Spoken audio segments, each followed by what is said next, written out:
இவர் ஒரு தூக்கு தண்டனை கைதி. இவர் சர்ச் ஃபாதரை வந்து பார்க்கணுன்னு சொல்லிட்டு அவரை மீட் பண்ணுறாரு. அவங்க 2 பேரும் என்னமோ பேசுகிறாங்க. என்னமோ டிஸ்கஸ் பண்ணுறாங்க சீரியஸாக. அப்போ அவருக்கும் வந்துட்டு சரி ஓகே இவனோட கடைசி ஆசையை அதை சொல்கிறான் அப்படின்னு சொல்லிட்டு இவன் என்ன சொன்னானோ அதை சொல்லலான்ட்டு சிபிஐ ஆஃபீஸர் கிட்டே போகிறான். சிபிஐ ஆஃபீஸர் கிட்டே போயிட்டு இந்த மாதிரி ஒரு தூக்கு தண்டனை கைதி இருக்கான், அவன் வந்து என்னை பார்க்கணுன்னு சொன்னான். நானும் போய் கேட்டேன். அவன் வந்துட்டு உங்களை பார்க்கணுன்னு சொல்கிறான், நீங்கள் தயவு செஞ்சு போய் அவனை மீட் பண்ணுங்க அப்படின்னு சொல்கிறாங்க. அப்போ இந்த சிபிஐ ஆஃபீஸருக்கு எதுவுமே புரியல. எதுக்காக இருக்கும் என்ன மீட் பண்ணணும்னு சொல்கிறான் அப்படின்னு கேட்குறாங்க. இப்போ இவன் சொல்கிறான் அவனோட கேஸ் வந்து ஒரு டிஃப்ரெண்ட்டான கேஸு. அவன் வந்து 10 பேரை கொலை பண்ணான், 5 பேரை ஒரு வீட்டில் கொலை பண்ணான்.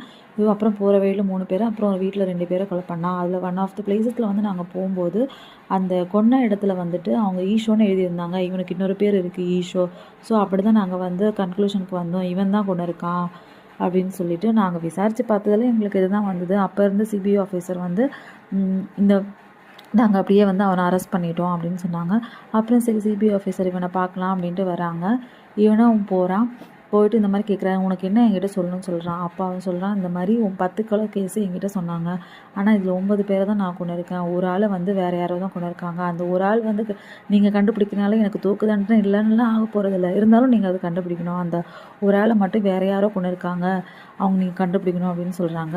அப்புறம் ஓகே சரி எல்லோரும் கிளம்புறாங்க. ஓகே இந்த கேஸ் நம்ம வந்து முடிக்கலாம் அப்படின்ட்டு கிளம்புறாங்க. அந்த கொலை நடந்த பிளேஸ்க்குலாம் நம்ம போகலாம் அப்படின்னு சொல்லிட்டு எல்லாத்தையும் பேக் பண்ணி கிளம்புறாங்க. ஃபஸ்ட்டு அந்த ஆஃபீஸர்ஸ் கிட்ட சொல்கிறாங்க, இந்த மாதிரி எல்லாத்தையுமே கரெக்டாக நோட் பண்ணுங்க சொல்கிறாங்க. இதுதான் ஃபஸ்ட்டு கொலை நடந்த வீடு. இங்கே மொத்தம் 5 கொலை நடந்திருக்கு. 5 பேரை இங்கே கொலை பண்ணிட்டு தான் அடுத்த பிளேஸ்க்கு போயிருக்கான். ஸோ இங்கே என்ன டைமிங் என்ன எல்லாமே நோட் பண்ணு அப்படின்னு சொல்கிறாங்க. அப்புறம் இங்கேருந்து கடகடன்னு கிளம்பிட்டு அவங்க நார்மல் ஸ்பீடில் கிளம்பிட்டு அடுத்த வீட்டுக்கு போகிறாங்க. ஸோ அடுத்த வீட்டுக்கு போகும்போது இங்கேருந்து எத்தனை கிலோமீட்டர் 50 மினிட்ஸில் இங்கேருந்து இங்கே வந்திருக்கும். ஃபஸ்ட் வீட்டிலேருந்து செகண்ட் வீட்டில் வந்திருக்கும் அப்படின்னு சொல்கிறாங்க. ஆனால் ஃபஸ்ட்டு கொலை வந்து 10 மணிக்கு நடந்திருக்கு. செகண்ட் கொலை வந்து அப்படின்னா 11:20க்கு மேலே தான் நடந்திருக்கும். ஆனால் போஸ்ட்மார்ட்டமில் அந்த செகண்ட் கொலையில் ஒரு மாமனாரும் ஒரு மருமகளும் இறந்துருக்கு. ஆனால் மாமனார் வந்து 10 மணிக்கே இறந்துதான் ஆல்ரெடி இருந்தது. ஆனால் அதுக்கப்புறமா அந்த போஸ்ட்மார்ட்டம் பண்ண டாக்டர் அதை சேஞ்ச் பண்ணியிருக்காங்க 11:20ன்னு.